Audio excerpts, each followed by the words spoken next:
ஆடுகளில் வந்து எதுனா short breed பேந்தம்னு சொல்கிறதும் ஹைதராபாத்தின்னு சொல்கிறதும் தான் இப்போ மெயினாக நம்ம பண்ணிக்கிட்டு இருக்கோம். இதுகளில் எப்போது குட்டி கேட்டாலும் 365 டேஸும் நம்மளால் குட்டி கொடுக்க முடியும், பெருசும் கொடுக்க முடியும். இது இல்லாமல் போயர் ஸ்டார்ட் பண்ணியிருக்கோம். நிறையா குவாலிட்டி வருது.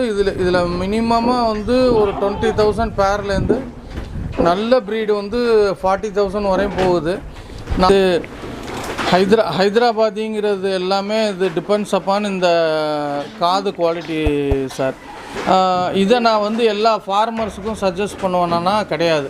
இது ஒரு ஹாபியஸ்ட்டு, ஒரு நாய் வளர்க்குற மாதிரி ஒரு ஹாபியாக வளர்க்குறவங்க பண்ணலாம், ஃபார்மர்ஸும் பண்ணலாம். ஆனால் உடனே இன்கம் வரணும் அப்படின்னு நினச்சிட்டுலாம் இது வளர்க்க முடியாது. எல்லாமே காஸ்ட்லியான ப்ரைஸஸ் உள்ளது சார். மோர் தென் 80,000 மேலே தான் இங்கே நம்ம ஆடே வச்சுருக்கோம்.